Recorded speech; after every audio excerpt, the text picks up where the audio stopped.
3 tips para makaipon kahit maliit ang sahod. Una is, baguhin mo ang iyong mindset. Kung dati hindi ka nagbabudget, importante simulan natin sa pagbabudget para dito nakikita natin kung saan ba tayo nag-overspending. At kung dati hindi mo priority ang mag-ipon, sikapin mo makaipon kahit na 5% to 10% ng kinikita mo. And then gawin mo to consistently para maging habit mo. And then pangalawa, magdagdag ng panibagong source of income.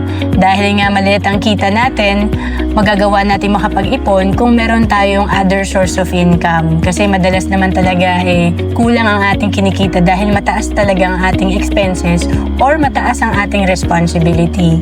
And then pangatlo, iwasan mo magkaroon ng malaking utang. Kasi alam mo yung interest sa utang natin, kalaban natin to sa pag-build ng wealth. Kaya lalo tayo nalulubog sa utang kung ito ay padagdag lang ng padagdag.